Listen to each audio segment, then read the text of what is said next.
Seja muito bem-vindo, meu irmão, minha irmã, a mais um programa Palavra Viva aqui na TV Candidez. Você também que nos acompanha pelo canal no YouTube da Missão Maria de Nazaré, seja muito bem-vindo.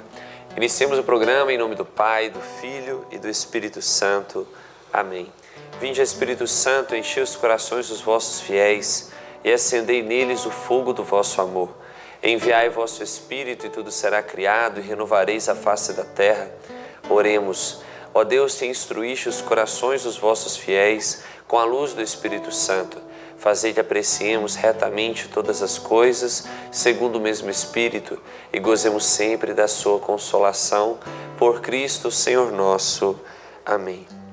A palavra do Senhor está em Marcos, no capítulo 2, até o versículo 10, que fala da transfiguração de Nosso Senhor. 6 dias depois, Jesus levou consigo Pedro, Tiago e João, e os fez subir a um lugar retirado, no alto de uma montanha, a sós. Lá, ele foi transfigurado diante deles. Sua roupa ficou muito brilhante, tão branca como nenhuma lavadeira na terra conseguiria torná-la assim.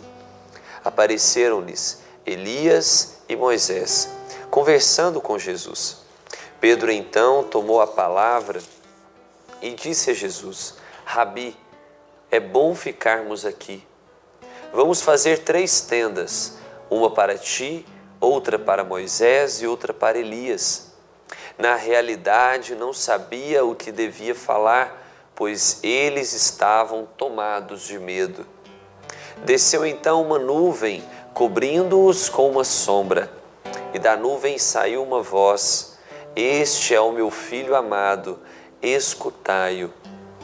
E de repente, olhando em volta, não viram mais ninguém, só Jesus estava com eles. Ao descerem da montanha, Jesus ordenou-lhes que não contassem a ninguém o que tinham visto, até que o Filho do Homem ressuscitasse dos mortos.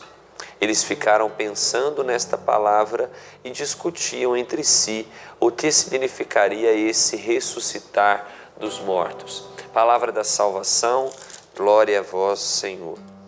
Esse trecho da transfiguração de Nosso Senhor, lembrado nas contemplações dos mistérios luminosos do Santo Rosário, lembrado sempre, todo ano, a celebração da Santa Missa, num domingo é dedicado à transfiguração do Senhor.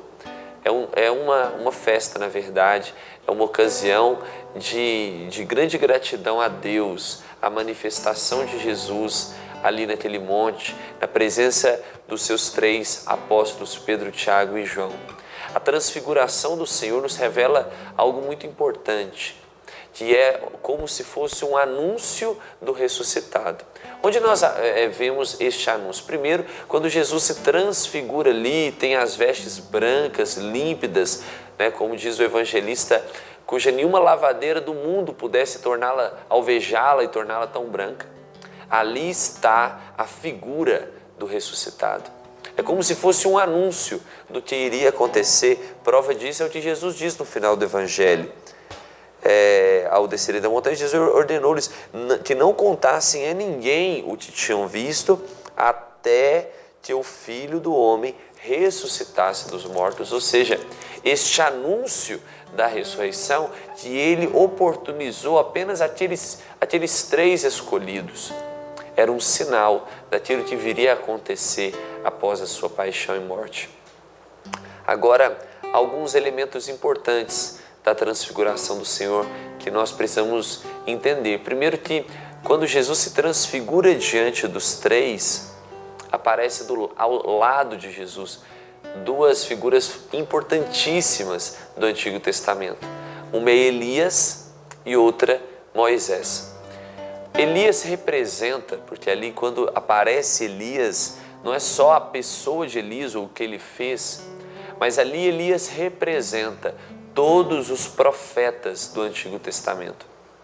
Elias é talvez o profeta maior, embora Jesus fale tão bem de São João Batista, diga que é o maior de todos os homens, enfim, que é o último dos profetas, João Batista, que aplana os caminhos do Senhor.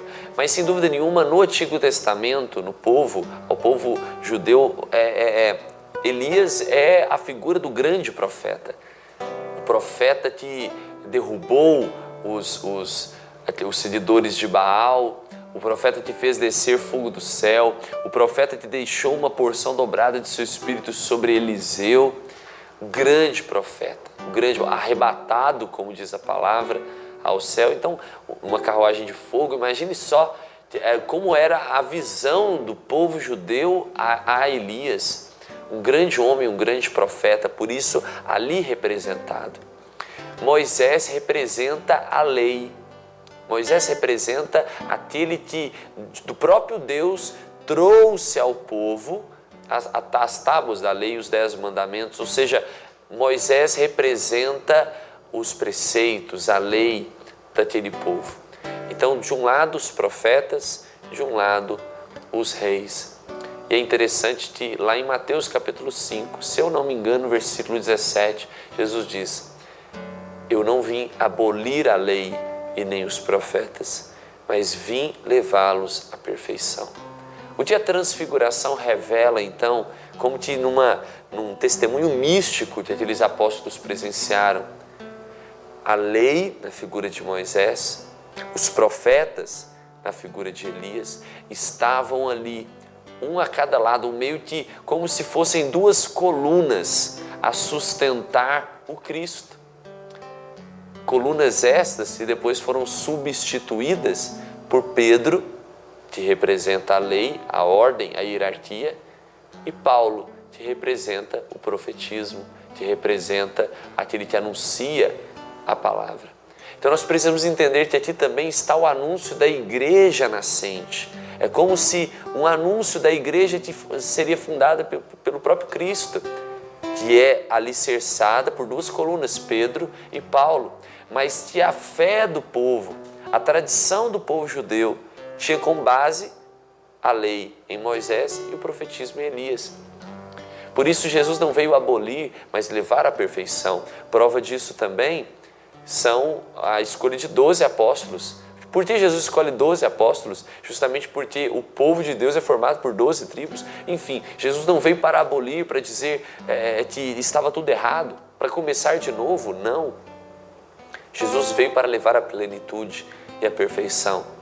Assim como Ele quer fazer com a sua vida, meu irmão. Às vezes você pensa, nossa, minha vida está toda errada, está toda confusa, meu casamento está tudo errado, e muita gente pensa assim, né? Meu casamento está tudo errado, então deixa eu acabar com ele e começar um novo. Ele não quer abolir. O Senhor não veio para destruir, mas para levar à perfeição. Por isso, eu não sei como está a sua vida, meu irmão, minha irmã. Eu não sei o que você tem trazido na sua história, mas se você permitir que o Senhor se transfigure diante de você, que Ele possa alvejar também as suas vestes, a sua vida, com o seu sangue derramado na cruz. Ele fará nova todas as coisas, não para destruir o seu passado, mas para renová-lo. O perdão de Deus sobre a nossa história, Ele não vem para apagar a nossa história, como se começássemos a viver de novo, não. Mas Ele vem para nos perdoar, assim como aquela jovem aos pés dele que estava prestes a ser apedrejada. Ninguém te condena. Vai e não voltes a pecar. A vida nova do Senhor não é um apagar a vida velha, mas é um elevar esta vida à perfeição. Todos nós somos o resultado de nossa história. O Senhor não quer apagar a sua história. Ele quer te perdoar, te trazer para a vida dele e quer transfigurar, mudar de figura aquilo que o pecado bagunçou, aquilo que o pecado empobreceu, deixou feio. O pecado faz isso conosco. Transfiguração é mudar a figura. Por isso nós seremos junto a Jesus, subir a um monte. Quero convidar você a ser como Pedro, Tiago e João agora. Suba ao monte com Ele. Suba ao monte com Ele. E cantemos juntos essa bela canção, que é a canção da nossa salvação, da vida nova, de uma história que não é destruída, mas que é redimida pela graça de Deus. Escute essa canção que o Marcos e o Gui vão tocar e cantar para nós e que ela seja instrumento de transfiguração para a nossa vida.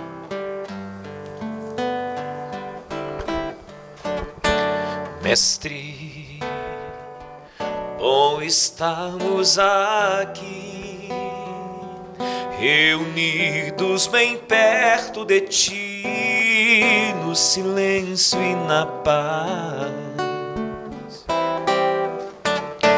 Mestre, reunidos no amor, nós viemos ao Monte Tabor para em Ti repousar. E nós cantaremos a mesma canção, unidos no mesmo coração. E nós cantaremos a mesma canção, unidos no mesmo coração.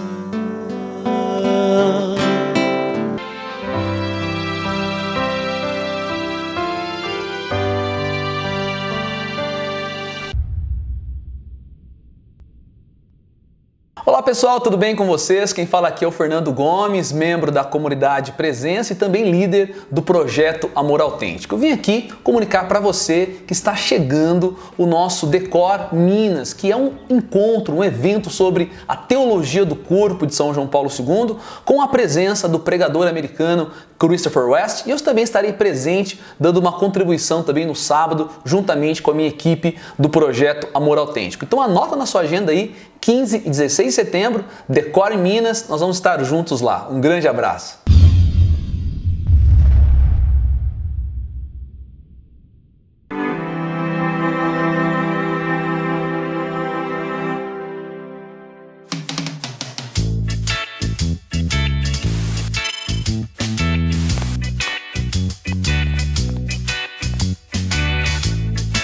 Tudo certo, viu? Um abraço.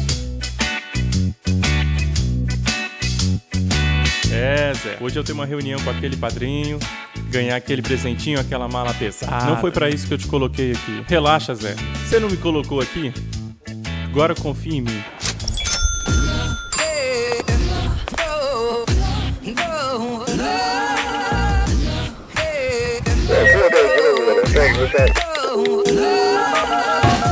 Nossa senhora! Eu nem lembrava que eu tinha tanto parente assim, rapaz. Vou ficar conversando com todo mundo aqui, eu vou demorar meia hora. Você tem família, Zé? Eu tinha, deputado. A vida não tá fácil, né, bicho? Pra muitos, não. Não, vambora. Vambora pro plenário. Dá ideia pra esse povo, eu não saio daqui hoje.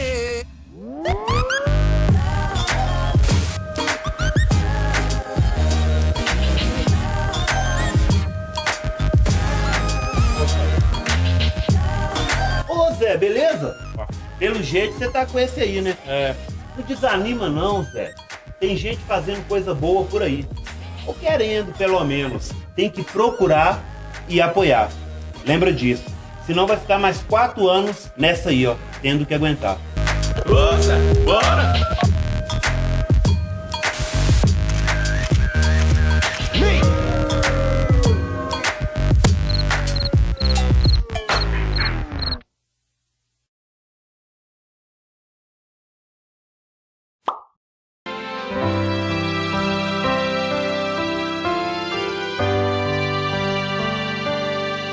Estamos de volta com mais programa Palavra Viva aqui na TV Candidez, também no YouTube. E nós estamos meditando esse trecho do Evangelho de São Marcos, que fala da transfiguração do nosso Senhor. O evangelista São Marcos, ele é precioso com os detalhes nesse Evangelho. E nós partilhamos sobre o que foi a transfiguração e o que ela representa também na nossa vida. Mas eu queria aqui refletir sobre a presença de Pedro, Tiago e de João no Monte Tabor. ao se deparar com a transfiguração do Senhor. Não é só na transfiguração que esses três estão na presença de Jesus, estão na intimidade com Ele. Também no Getsêmani, também em outros momentos, sempre esses três possuem um certo destaque entre os outros. É interessante isso porque o Senhor tem os seus eleitos. Em meio à multidão, Ele escolhe 72 discípulos, entre 72 discípulos, 12 apóstolos, entre 2 apóstolos, 3. 3 que o acompanham de forma mais próxima, mais íntima. Pedro, ele é aquele que é o líder, é aquele que está sempre à frente, a quem o Senhor confiou também o seu rebanho. Tiago e João, eles possuem uma característica peculiar, cada um deles. Tiago, ele é aquele que de certa forma representa a justiça. Tiago é aquele que representa de certa forma uma pessoa daquilo que de fato deve ser, uma pessoa justa. Tiago tem essa característica. É interessante que nós estávamos cantando aqui a música do Padre Joãozinho, e o Padre Joãozinho tem um livro que fala da personalidade de cada um dos apóstolos.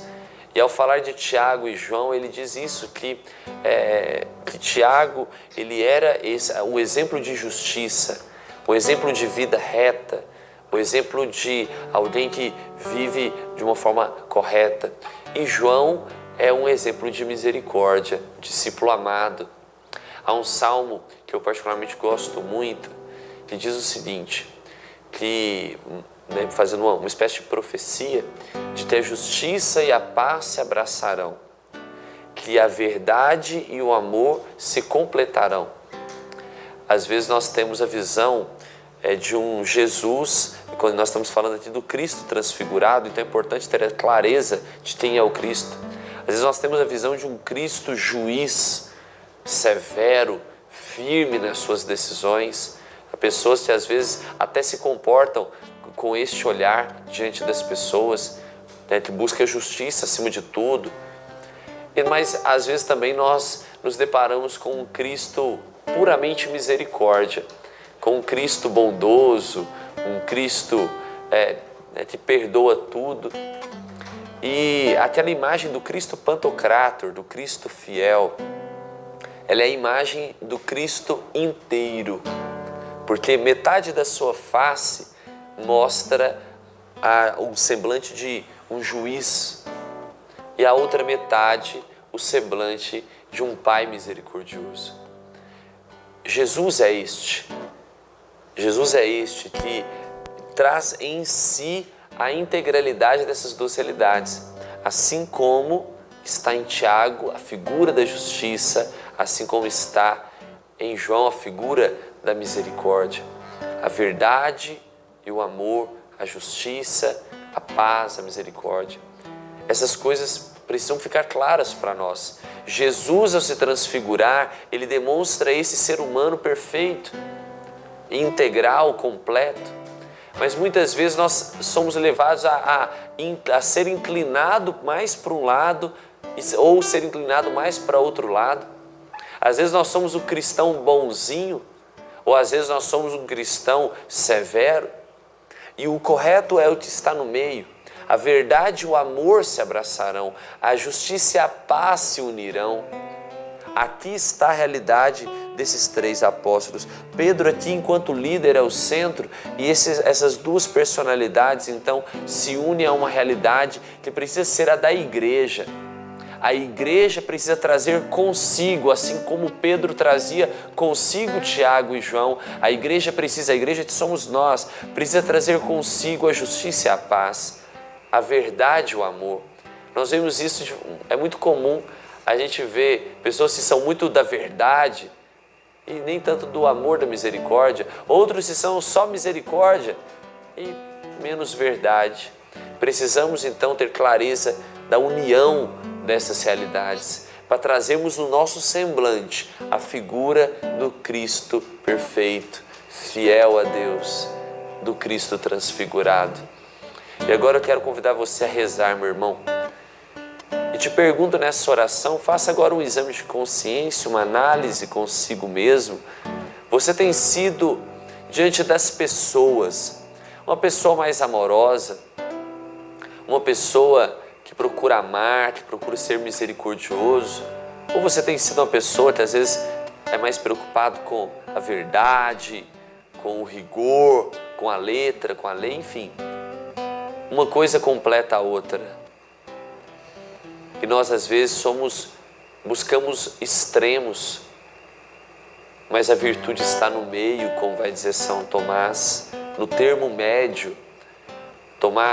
São Tomás, estudando Aristóteles, diz que a virtude está no centro. Busquemos nós também, a exemplo do Cristo perfeito, transfigurado diante de nós, busquemos também isso que nos deve completar. Sejamos sim misericordiosos, mas sejamos também verdadeiros. Sejamos sim justos, mas sejamos também pacíficos. Sejamos também misericordiosos. Busquemos essas realidades em nossa vida para que possamos ser bons, sermos belos, sermos verdadeiros, sermos aquilo que Cristo expressa, porque ser cristão é ser como Cristo. Por isso nós te pedimos, Senhor, dai-nos essa graça, a graça de te experimentarmos na integralidade, a graça de buscarmos em Ti o exemplo maior para termos uma vida virtuosa.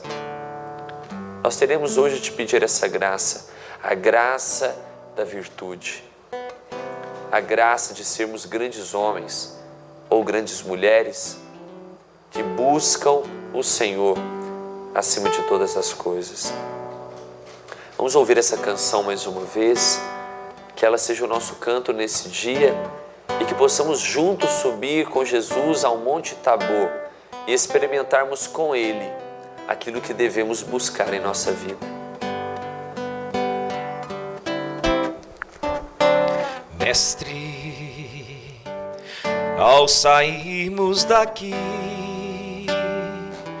nós queremos teus passos seguir com sementes nas mãos.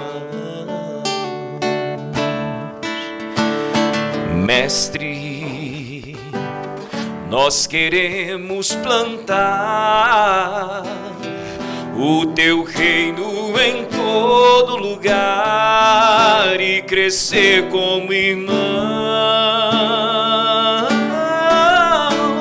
E nós cantaremos a mesma canção, unidos no mesmo coração de Jesus.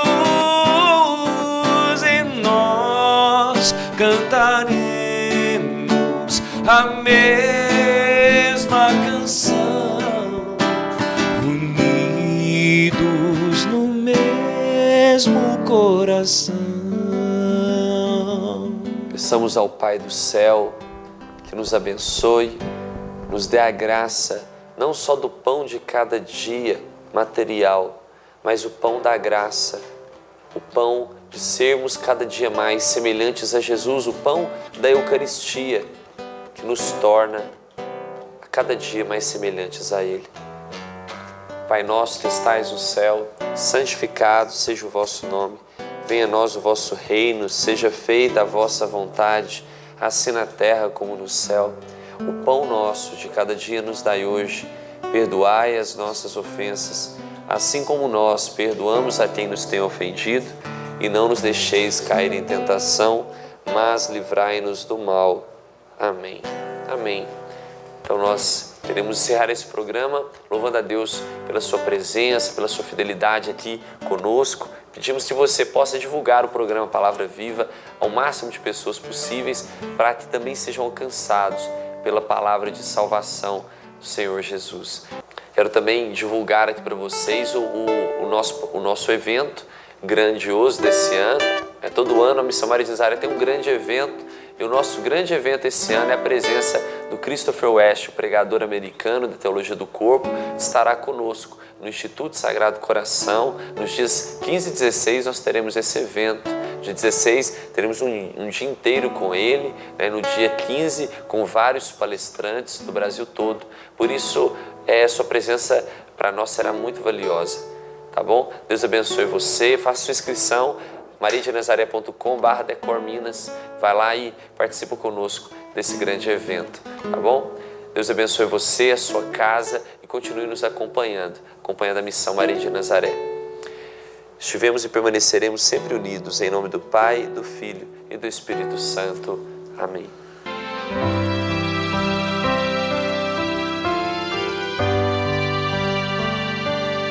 Olá, meu irmão, minha irmã.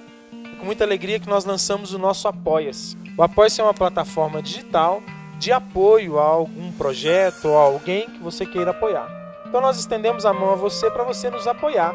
E esse nosso Apoia-se é para que você possa nos ajudar a manter tanto os nossos projetos de evangelização, formação, a vida comunitária, a consagração de membros, formação de membros, mas também manter os nossos projetos sociais, que são as nossas casas de acolhimento para adolescentes e os nossos projetos de prevenção também com adolescentes de drogas, né? As oficinas que a gente tem, a Casa da Juventude e tantos outros projetos que a Missão Maria de Nazaré desenvolve. Não dá para eu falar tudo aqui, senão vai ficar muito grande o vídeo.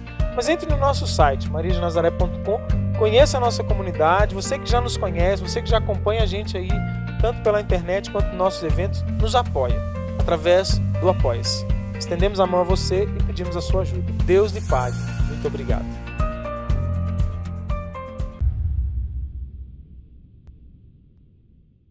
Homem e mulher, no mistério da criação, constituem um dom recíproco. Isso quem nos ensina é São João Paulo II, na sua Teologia do Corpo. Ele quer dizer para nós que no matrimônio, homem e mulher, quando se entregam ao outro, se tornam um dom. Não mais uma simples entrega, mas um dom de comunhão, de se fazer um e de se tornar imagem e semelhança de Deus, que é comunhão. É muito belo, é muito lindo isso. São as sedes que o nosso coração tem de perceber a grandeza que é o amor que é expressado pelo corpo. A Teologia do Corpo tem essa graça de nos fazer aprender sobre o amor. Dias 15 e 16 de setembro, aqui em Divinópolis, nós teremos o Decorminas, que vai ser um dos maiores eventos de Teologia do Corpo que já aconteceu no Brasil, com a presença de Christopher West. Você não pode perder. Venha participar conosco.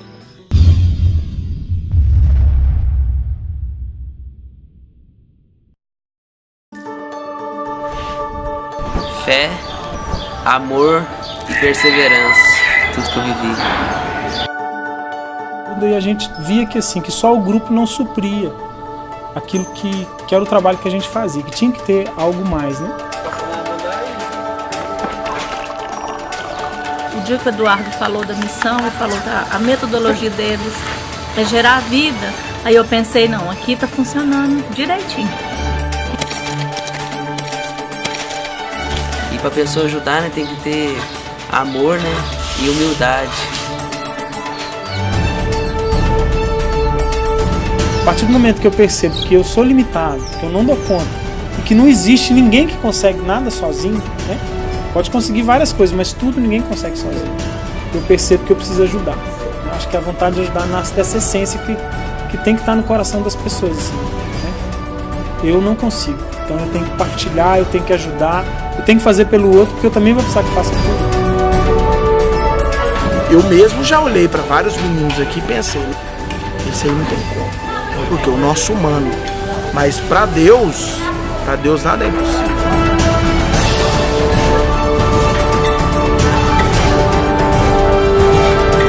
Eles precisam de carinho, amor e alguém que cuide deles, mais nada. A criança e o idoso, ela sensibiliza. O adolescente ou o dependente químico, já existe aquela rejeição. Porque o que a gente dá é muito pouco, a gente recebe muito mais deles do que a gente dá. Você sente falta de alguma coisa a mais na sua vida. Ajudar faz bem, faz muito bem pra gente.